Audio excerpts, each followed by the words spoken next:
Hey movers, shakers, and the stuck but curious.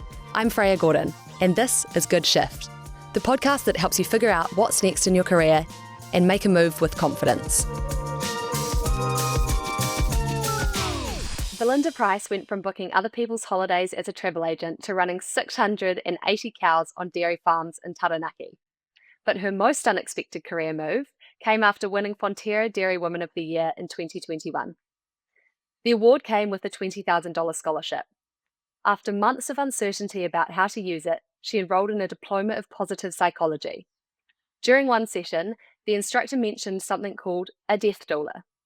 Belinda wrote it down, and as she puts it, it just played and played and played. And I'm super excited to dive in today into what a death doula does and what a death doula is, because I'm sure there is much curiosity. It definitely really piqued my interest. So less than a year after launching Leaving Legacies, which is Belinda's death doula business, she is now helping people plan their final weeks, supporting families through diagnosis appointments and creating conversation tools for families who have never talked about end-of-life wishes. She's also still farming, so she's milking cows at dawn and then she's helping someone write their advanced care plan in the afternoon. Two completely different worlds that somehow make perfect sense when you hear her explain it. Today, we're diving into what it takes to build a business around death, niche and interesting, I know, what people actually regret about their working lives, and how facing mortality can teach us everything about making bold career choices while we still can. Belinda, I'm very excited to dive into this with you today, so welcome to Good Shift. Thanks for having me. And Belinda, you're based in Taranaki, right, with your dairy farm? I am Taranaki in Aotearoa, New Zealand. Awesome. Can you just give us a little bit of background about what fills your day at the moment? At the moment, it's really busy on farm, so I am feeding calves and helping out on the farm, which takes up most of my morning. And at the moment, I've just been finishing off my second series of Dying to Know podcast. So that's another 6 series that are out very shortly. So that's also been trying to be done in the midst of springtime on farm. And it's Dying Matters Week coming up next week around New Zealand. So I am looking after Taranaki's workshops and discussions and facilitation around that week. So that's been keeping me pretty entertained in the last little bit. Okay, so you've got a lot of different things going on. Can you tell us a little bit about how you got into dairy in the first place? Yeah, I essentially just married a dairy farmer. So I was a travel agent for about 6 years before I actually stepped into farming. And I had children at that time, and my husband always wanted to buy his own dairy farm. And I was like, well, how do you do that? Like, it's just not something people just whip out and buy a dairy farm. So I actually did my agribusiness diploma, agribusiness management diploma. And through that study sort of grew around running a business in agri. And then we sort of developed plans and goal setting and doing all of that stuff. So I got into that way. And then it's pretty much opened lots of doors and allowed our family to sort of flourish within that sector. But along the way, as we go through this discussion, you'll see that life does lots of little twists and turns. And I just love learning. So I just constantly am thinking about what next. Can you tell us a bit about the shift from becoming a travel agent to going into that study by the sounds of it before you guys bought the farm? Yeah, so I'd had my first son, and he was about a year old when I thought I better start learning some stuff around this business stuff and how to actually progress, what kind of money needs to drop out the bottom and things like that. So I was still doing sort of part-time helping out with the travel agency type stuff, but I kind of thought probably done my dash there and I could probably be more useful being a mum, being on farm and developing this business. So what did your husband shift from He's before you bought the been a farm? farmer, but he sort of progressed up the ranks and he always wanted to buy his own farm. He's been hugely supportive and we've done a lot together in growing ourselves to grow our business. We've done a lot of awards in the agri space, won a few awards. So let's dive into how you went from being a dairy farmer, you're obviously doing really well in that space, really interested in it, going deep into the agribusiness things. So, how did you know that that wasn't enough for you anymore? And how did you get into the death doula space? I've always done stuff alongside farming. I never thought that farming wasn't enough. I just am that sort of person that always is like, oh, that'll be cool. Let's. So in 2021, I got a $20,000 scholarship, winning the Dairy Woman of the Year to do personal development, study, create a business. I thought after winning the Dairy Woman of the Year with the money, I needed to do something powerful with it. I wanted to do something more meaningful and something really positive to help people. When I talked to a few people like Dr. Paul Wood and Paul Rangawahia, that's here in Taranaki, and they sort of suggested positive psychology, and that's sort of the route I went down. So, how did you start being a death doula, going from doing that positive psychology course? It took me a little while, and then I went and studied the diploma of positive psychology with the Langley Institute in Australia. So I was getting out there and connecting with totally different people, and it was just really, really enlightening. And on that course, Dr. Denise Quinlan, who was taking it from the New Zealand Institute of Wellbeing, she, in one of her sessions, talked about a death doula. And I wrote that down, and I'd never heard of a death doula before. And I just wouldn't not, it wouldn't leave me alone. Like it just kept running over and over in my head. And I was like, oh, so I researched it, learnt more about it. And then I reached out and started studying it, and now I've got a whole nother network of amazing people. And I'm on the national committee for the End of Life Doula Alliance Aotearoa. And yeah, it's just a whole nother world, which just has just opened up. So, can you tell us a bit more about a death doula? A lot of people haven't heard about it. Absolutely. So a death doula. So originally, the term doula actually is an old Greek word meaning woman who serves. And you can have birth doulas, and you can have end of life doulas or death doulas or dying companions. There's a few different names for them. They're actually all over the world. And New Zealand is relatively new in that space. So the end of life doula was set up. Alliance was set up about a year ago, to sort of formalize it in New Zealand here, because a lot of people could just say, "Oh yeah, I'm a death doula," and not have the sort of registration behind it, or the you've been police vetted, and you've done the training, and yeah, you can actually say that you've got the support behind you and you're a professional member. But yeah, it's been around for a number of years, and it's just bringing death back into the norm and supporting people. We're a non so death doulas are non-medical. So we help with compassionate care, advocacy, advanced care planning, diagnosis support. It's actually not any one or two or three particular things. It actually can be anything that that individual or whānau needs. Thinking about end of life, going through it, going through an illness, the grief around it, helping at the funeral time, and helping them do their wash their bodies, be there for their loved ones. It can be whatever the family needs and whatever that individual needs, but non-medical. And because you're obviously exposed to death, and a lot of these people you would have made connections with, spent quite a bit of time with before they die, how do you cope with that mental load? I'm actually quite, I don't say lucky. I don't really like that word lucky, but it's actually having that support network around you. And I'm the elder community, so the End of Life Doula Alliance Aotearoa, is so amazing. So huge mentors in there. There's people that we catch up every month, and we talk about what's happening, how can we support this, how can we adapt that. And if there's any support needed or anything, then that would they're my go-to people. But it's also knowing that, it's really sad, but it's a real honor to be part of someone's final journey, and to be able to support their wishes and advocate for them, because it can be a real difficult space for people if they don't know what they don't know, and they don't have the right information or the right support around them. So for me, yes, it can be sad, but it's also a huge, huge honor, and a huge it's a lot of love in that space as well.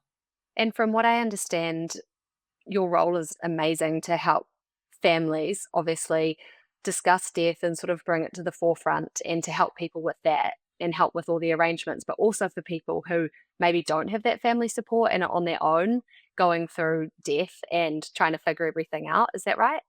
Absolutely, yeah. And every single one is unique. Like there's not one that is, yeah, you're never going to have the same experience. Everyone wants or needs are different. What they're going through is different. How they're processing that is different.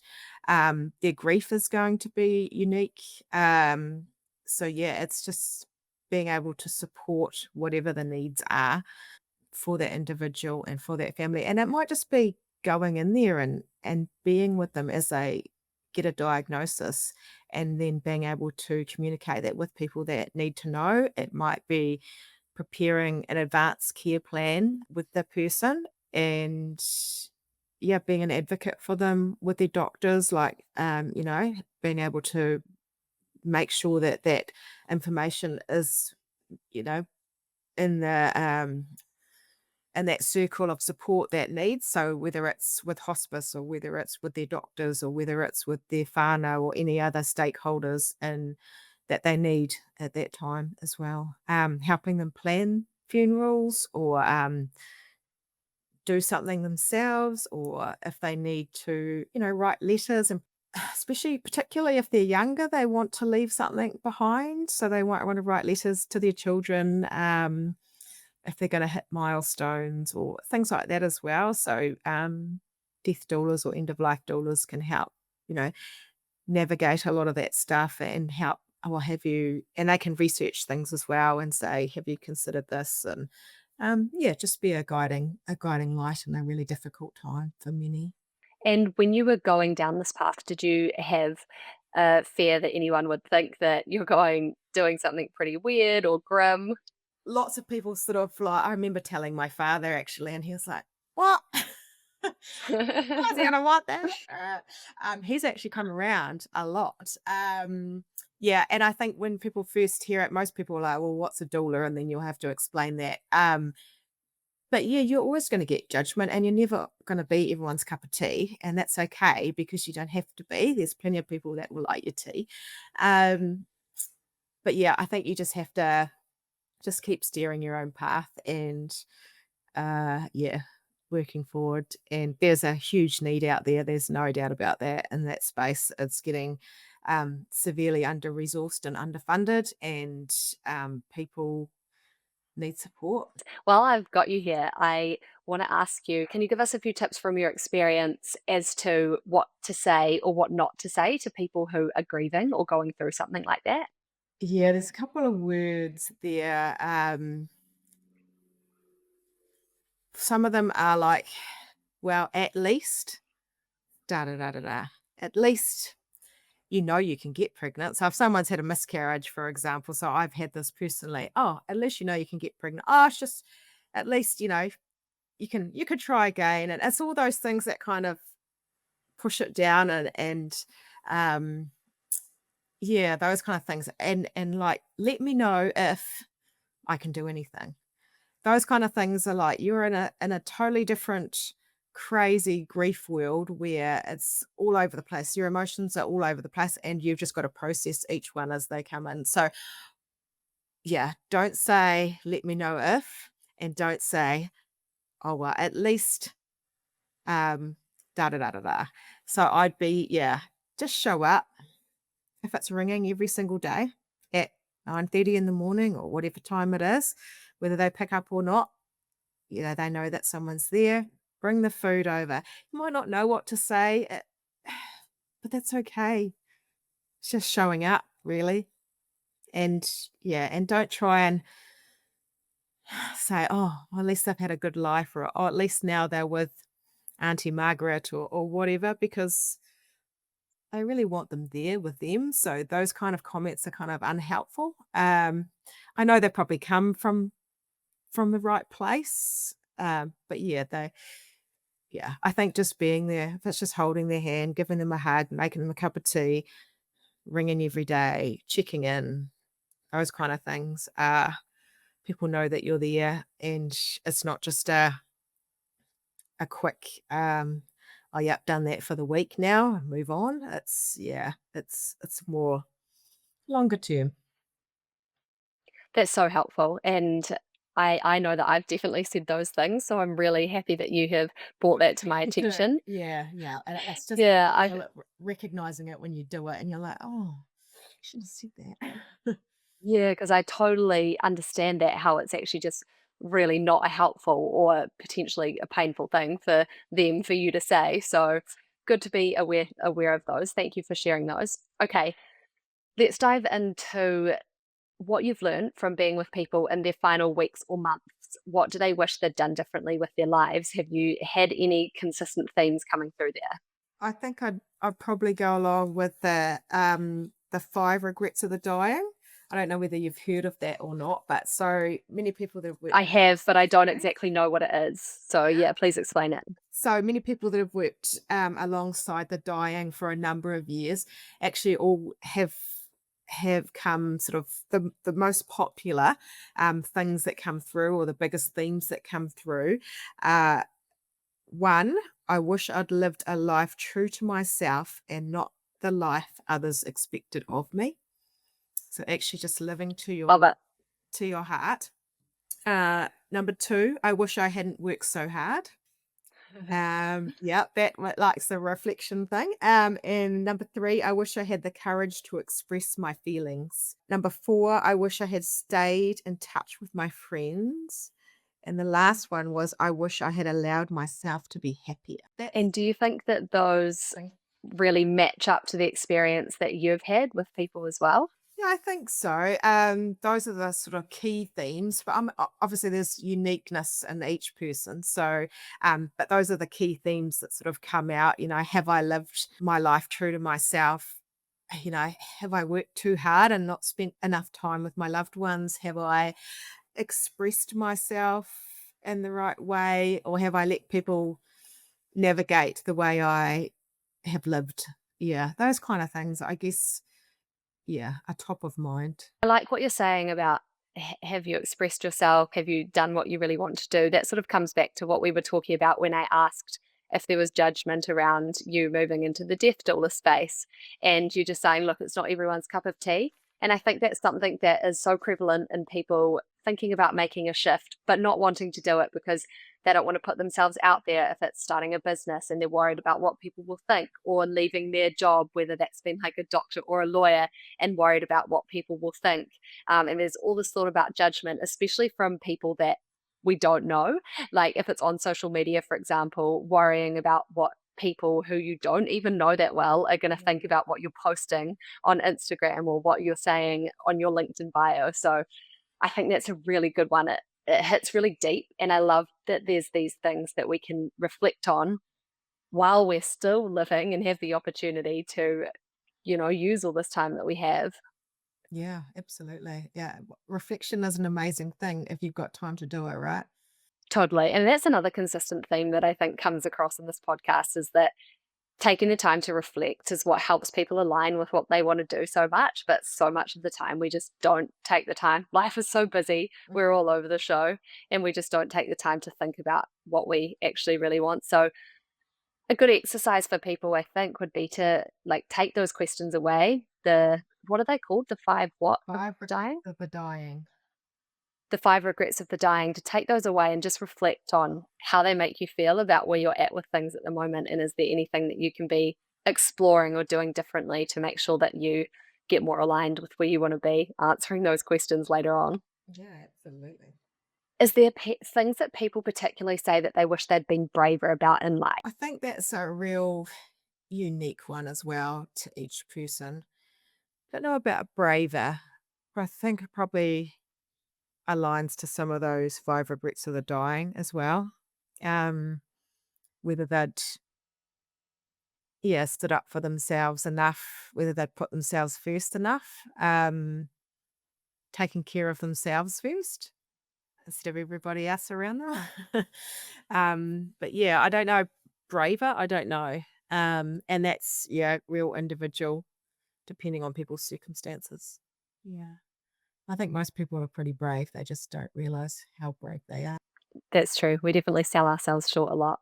100%. If you could go back and tell your younger self one thing about career choices, what would it be? I'll just say open mind, follow your heart. It'll be okay. How has this work that you're doing now changed how you think about life? I've really kind of I sit with this a lot actually, and I kind of think if I died tomorrow, would I know that I've done everything in my power to live by my values and live by I talk about my heart a lot. I've really led by my heart. Um More than like, is this Bible? Lead by your heart and see what happens. Um Yeah, and I keep thinking, right, is everyone okay? Have I got, would my husband be okay to keep ticking over with the farm? Are the kids independent enough? Have they got all the stuff that they need around them? And I know at this stage, anyway, I can say, yeah, I can tick all those boxes. I don't want to die, but I know that, the kids have everything they need. I've set them up well. They've got good hearts. They've got good drive. They are adaptable. Yeah, the business stuff can keep ticking over. I've achieved a lot and I'm comfortable. If I died tomorrow, I know I would have been um I've lived my life to my values and I'm okay with that. Okay, let's have a chat about building the business. I actually want to have a chat with you about just business in general because you obviously have great business acumen. You've been through setting up a few different things. But let's start with leaving legacies and setting that up.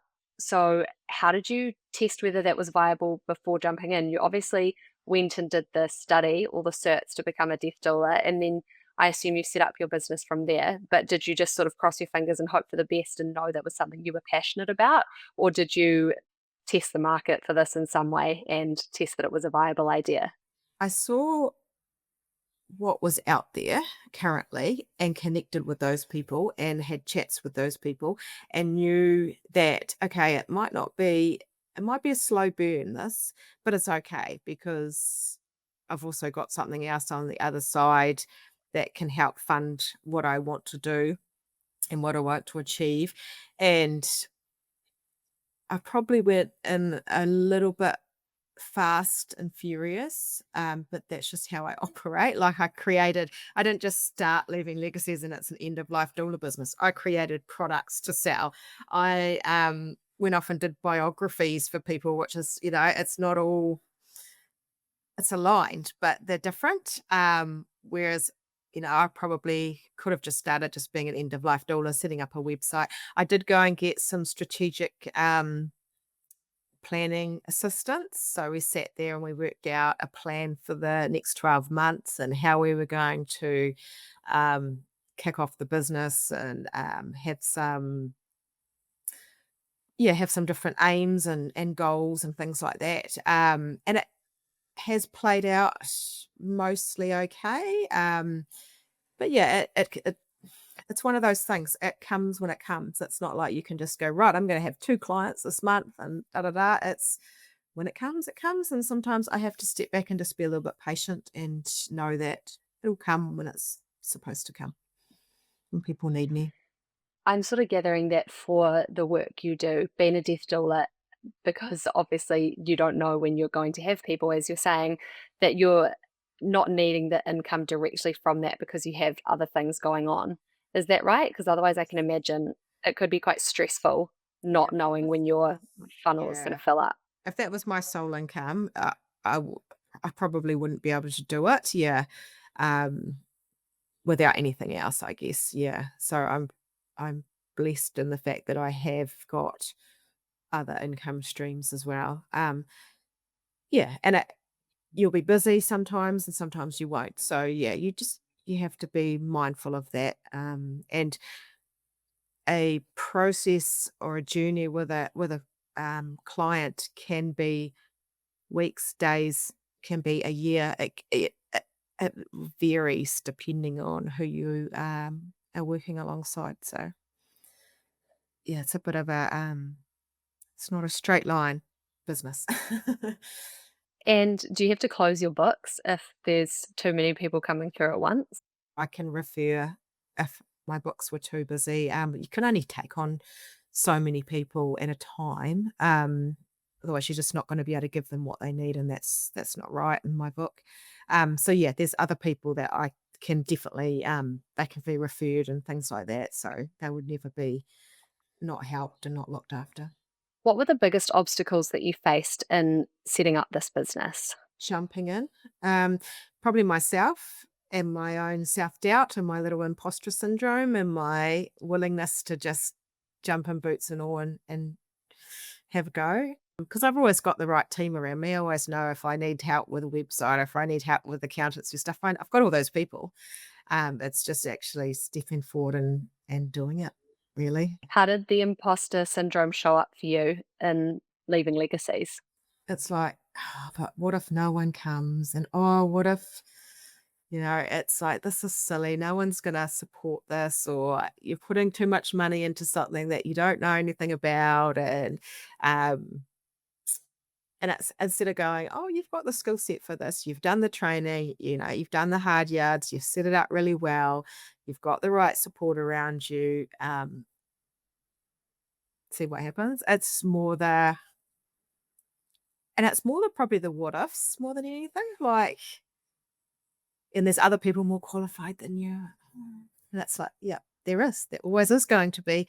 Um, but yeah, I think that's something I learnt in positive psychology as well, is that little flicking the switch. Like you might think of all these things about I can't or I haven't got or I whatever that are negative, and then you sit there and I can quite often now my brain I'm not saying anything, but I'll be like, oh, I can't do da da da, and I'm like, but why not?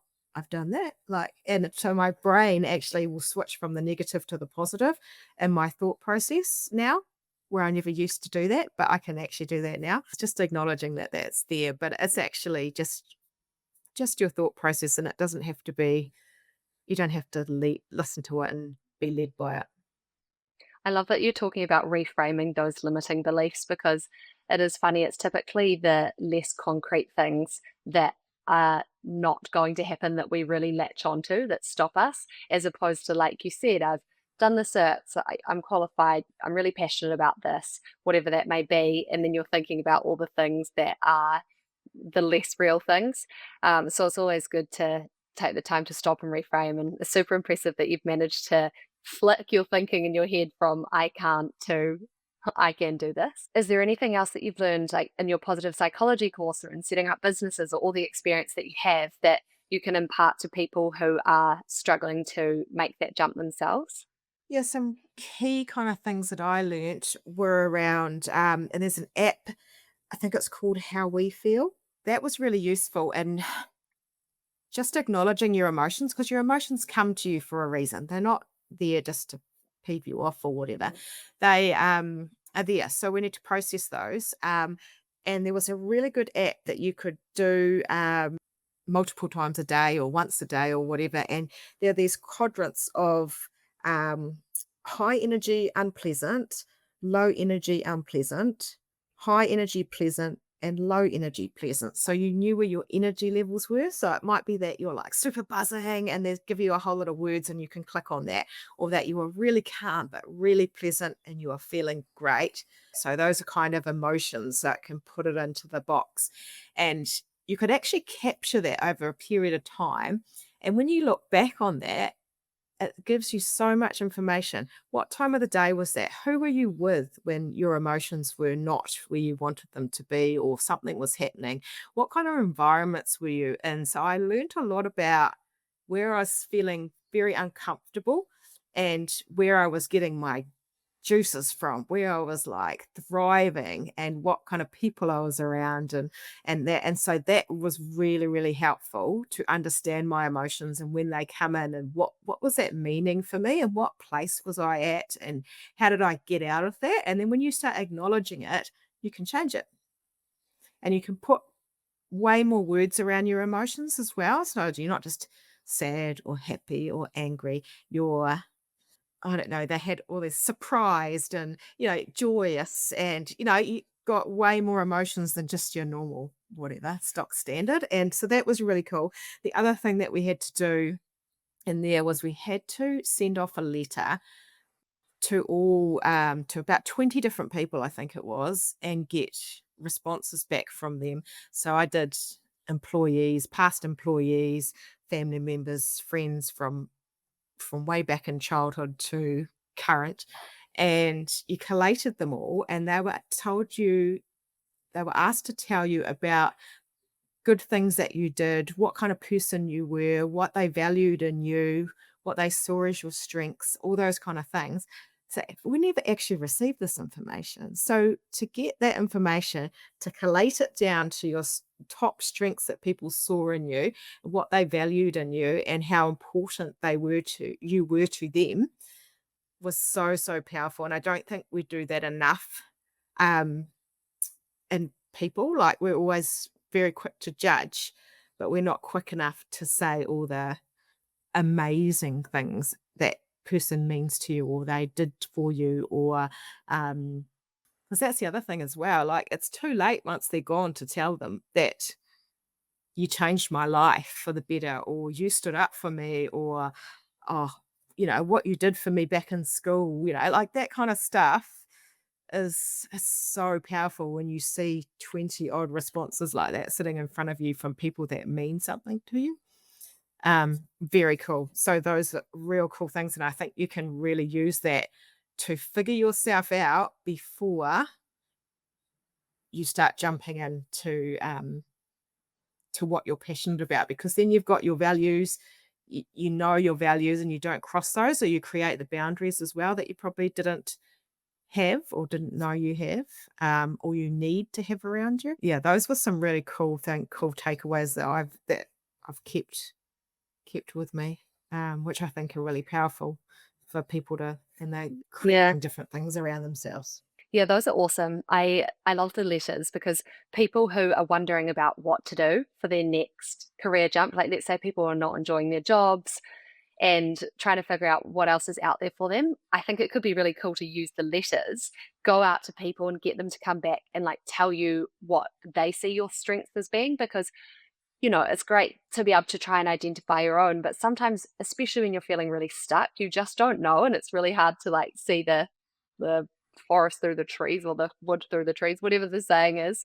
So like having people come back to you and tell you you're amazing with people, like you're so good every time I jump on the phone with you at listening to everything I say, or whatever that may be. I think that's really cool to be able to help that person think, okay, like where could I put my energy, or which sort of paths could I explore, or, your friends or family or past bosses, whatever it may be, or current bosses might say to you, I just think you would be so amazing at being a sports coach.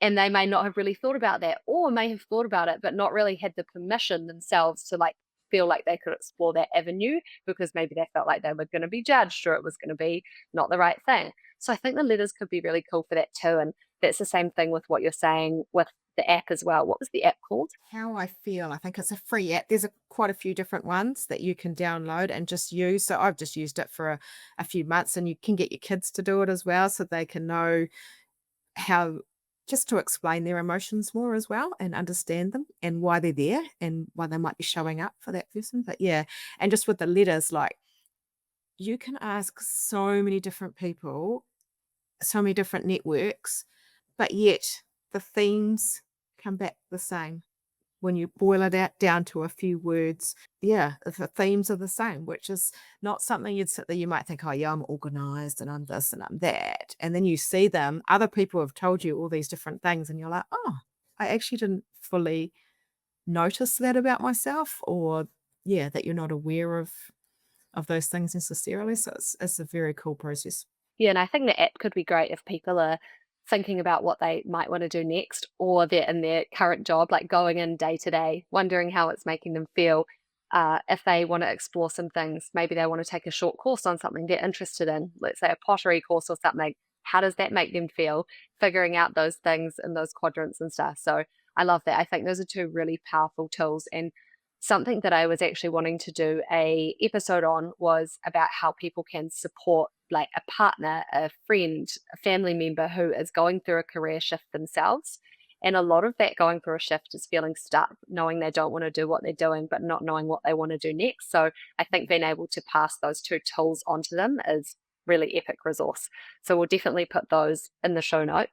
For someone wanting to start their own business in a unconventional field or something that's not really common, is there any practical advice that you would give them for that? If you're going to start a new business, be adaptable, be flexible, soak in the information, and then create your path. It is scary and it does cost money. And yeah, but you're only going to get out what you put in. So you'll never truly know unless you give it a really good crack. That's awesome. And what are some of the key things that you have learned about owning your own businesses through both the dairy and leaving legacies? I'm braver than I think I am. I always think now, what's the worst that can happen? And I, I I've said it before, but I definitely lead from my heart. If it doesn't sit right, I'll know. And if it won't go away, I should be doing it. So the death doula thing would not go away. I should be doing it. Now I'm now creating an Airbnb on my farm and it would not go away. So I have to do it. So, those things that just sit with you or sit with me anyway, I know that I should be doing. I don't may not know the reason at the time, but I'm like, that'd be cool. Let's try that. Like, yeah, what's the worst that can happen? How do you balance that thought of getting really interested in something and wanting to go down that path and not spreading yourself too thin by just doing a whole lot of different things that might not stick? I don't know if I've mastered the art of this one yet, to be honest, but um, yeah, I think I just have a go. And I don't know whether I get it right all the time, but I've been adaptable and, you know, I don't know. I use the Airbnb. If it doesn't work out, well, that's okay. I'll just, put a tenant in there or, I sell the stuff or, if the death doula business doesn't work out, which I know it is because it's just in my heart, it's okay, and it might just be that I do a particular part of that business.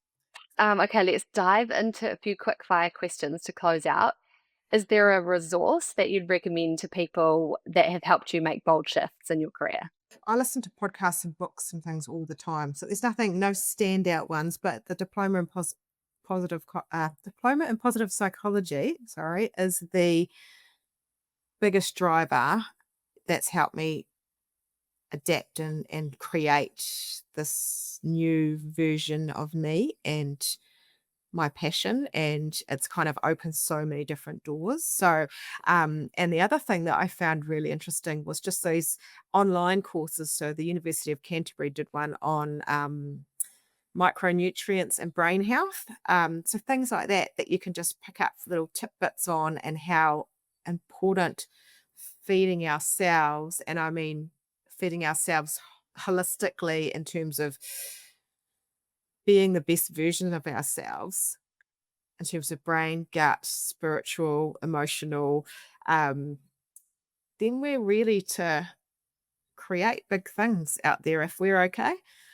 So those kind of things have really helped me to create and be open to lots of different opportunities when I see them come through the door. So Is there anything I've asked you or that we haven't covered that you'd like to impart to the audience? I just think, yeah, I think we've probably covered most things, but yeah, I just think just back yourself a bit and what's the worst that can happen? And don't let other people. There's a big drive for me, and when people say, "Oh, that's not gonna work," I really don't like that, and I will go do it anyway. Yeah. If someone says, "That won't work," or "You can't do that," or whatever, by jeez, man, that gives me a good kick up the bum to go, "I'm gonna go do that just because you think I can't." So, yeah, don't let other people's opinions or judgment, cloud your passion. Yeah, that's like the title of the Netflix book by Mark Randolph, I think. That will never work. And look at where Netflix is today. So, there's only so many people you should listen to. But obviously, it's good to take some sound advice here and there, but don't let people bat you down. Yes, absolutely. This has been an epic conversation. I feel like we've learned a lot about death doulas, everything that goes on in that space, and love the positive psychology stuff. And it's been great to hear more about your story. I'm super impressed with all the different things you're juggling. You seem so calm for how much you've got going on. So I feel like I need to take a leaf out of your book. Like, just when I do this podcast on top of my actual day job, I'm like, this is a lot. So that's awesome, and stoked to see you thriving and feeling like you're doing some really epic work, because you are. It's a really cool space to be in, helping people with a great need in their life. Really appreciate that. That's been awesome.